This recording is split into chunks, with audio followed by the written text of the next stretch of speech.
गुरुदेव के आशीर्वाद से प्राचीन मंत्रों की इस श्रृंखला में एक बार फिर आप सभी का स्वागत है।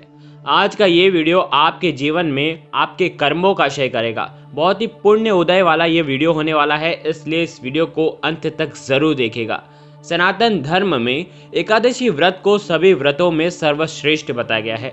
प्रत्येक माह में दोनों पक्षों में कृष्ण पक्ष और शुक्ल पक्ष की 11वीं तिथि को एकादशी का महाव्रत किया जाता है। हर एकादशी भगवान श्री विष्णु को समर्पित की जाती है।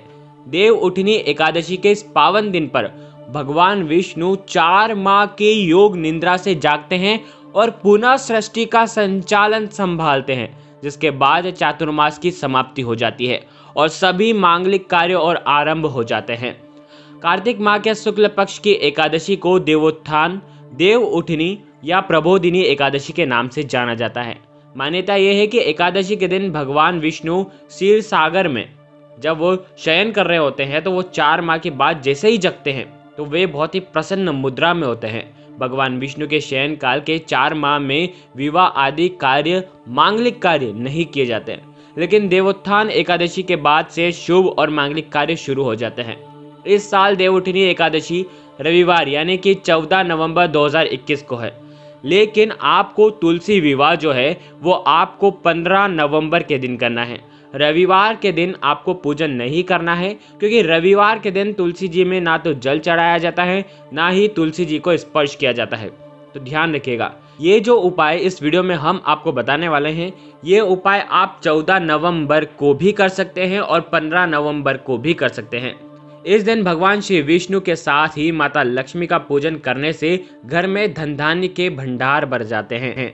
देवउठनी एकादशी का व्रत करने से अश्वमेघ यज्ञ के बराबर पुण्य फलों की प्राप्ति हमें होती है और देवउठनी एकादशी का व्रत की कथा सुनने मात्र से 100 गायों के दान के बराबर पुण्य फल की हमें प्राप्ति होती है।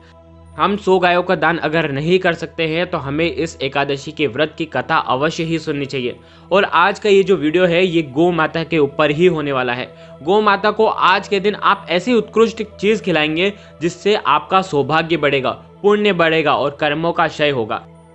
शास्त्रों में ये बताया गया है कि देवउठनी एकादशी पर भगवान श्री विष्णु प्रसन्न मुद्रा में होते हैं, बेहद प्रसन्न होते हैं और उनकी पूजा से वो इतने प्रसन्न हो जाते हैं कि हमारी सारी मनोकामना परिपूर्ण कर देते हैं। इस समय भगवान विष्णु को प्रसन्न करने के लिए जो भी उपाय किए जाते हैं वो अतिशीघ्र शुभ फल प्रदान करने वाले होते हैं। भगवान विष्णु को प्रसन्न करने का सबसे आसान उपाय होता है तुलसी जी का पूजन करना, लेकिन 15 तारीख को ही आपको तुलसी जी का पूजन करना है। तुलसी जी भगवान श्री हरि विष्णु को अति प्रिय होती हैं। चलिए जानते हैं आज का जो सबसे उत्तम उपाय है जो आपको आज के दिन करना है। धार्मिक मान्यता के अनुसार देवउठनी एकादशी के दिन गौ माता को भोजन कराने से पुण्य फल की प्राप्ति हमें होती है। हम आज के दिन गौ माता को विधि पूर्वक ये चीज हम अगर खिलाते हैं तो भगवान विष्णु के साथ साथ माता लक्ष्मी और सभी समस्त देवी देवता का आशीर्वाद भी हमें प्राप्त होता है। धन की देवी की कृपा से धन में बरकत होती है, धन में हानि होना बंद हो जाती है। स्थिर लक्ष्मी, सौभाग्य लक्ष्मी, विजय लक्ष्मी की हमें प्राप्ति होती है। देवउठनी एकादशी के दिन सबसे पहले आपको क्या करना है, सुबह जल्दी उठ करके स्नान करना है। देखिए ये उपाय आप 14 तारीख को भी कर सकते हैं और 15 तारीख को भी कर सकते हैं, लेकिन 14 तारीख को करते हैं तो अतिशीघ्र आपको इसका फल देखने को मिलता है। आज के दिन आपको स्नान आदि करने के बाद आज के दिन आप या लाल या पीले वस्त्र आप पहन करके भगवान लक्ष्मी नारायण का आपको पूजन करना चाहिए। पूजन करने से पहले आपको भगवान विष्णु और माता लक्ष्मी की अगर आपके पास प्रतिमा है या आपके पास लड्डू गोपाल, राधा कृष्ण भगवान की अगर प्रतिमा है तो उन्हें स्नान कराना चाहिए। घर में दक्षिणावर्ती शंख अगर होगा तो उससे भी आप स्नान करा सकते हैं। पंचामृत डाल करके भगवान का स्नान कराएं। शास्त्रों में बताया गया है कि देवउठनी एकादशी के दिन भगवान श्री विष्णु को दक्षिणावर्ती शंख में अगर पंचामृत डालकर पूजा करते हैं तो धन की देवी माता लक्ष्मी की असीम कृपा होती है और घर में सुख समृद्धि बनी रहती है। भगवान को स्नान कराने के बाद आपको क्या करना है, नए वस्त्र आप भगवान को पहनाएं और उसके बाद आपको क्या करना है कि आपके घर के ईशान कोण में यानी कि नॉर्थ ईस्ट कॉर्नर में आपको एक पाट बिछाना है। पाट के ऊपर आपको पीला वस्त्र या लाल वस्त्र भी आप बिछा सकते हैं और भगवानों की मूर्ति आपको उसके ऊपर रखनी है।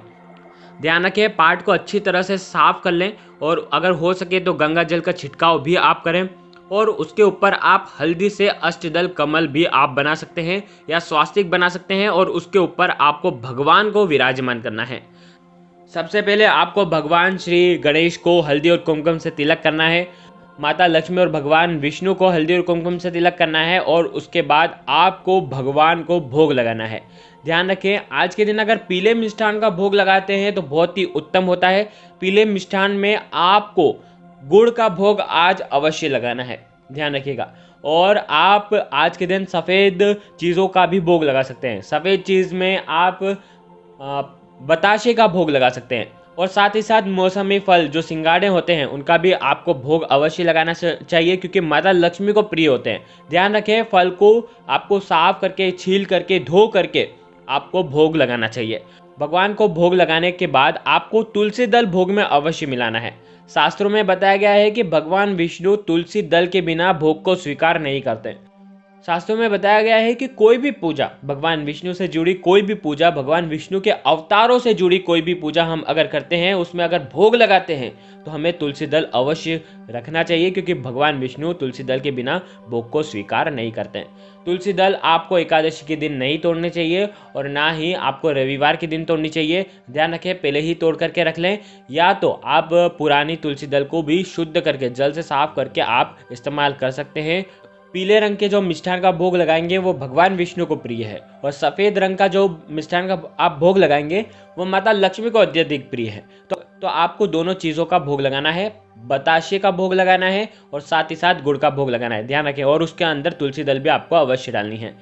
तुलसी जी के जो पत्ते हैं वो हम भगवान को अगर अर्पण करते हैं तो हमारे 10,000 जन्मों के पापों का क्षय हो जाता है। साथ ही साथ आपको एक घी का दीपक भी प्रज्वलित करना चाहिए। तिल के तेल का अगर दीपक जला सके तो अति उत्तम है और उसके अंदर भी आपको हल्दी डाल देने हैं। अब आपको क्या करना है, भगवान विष्णु के 12 मंत्र ओम नमो भगवते वासुदेवाय का कम से कम 108 बार जाप करना है।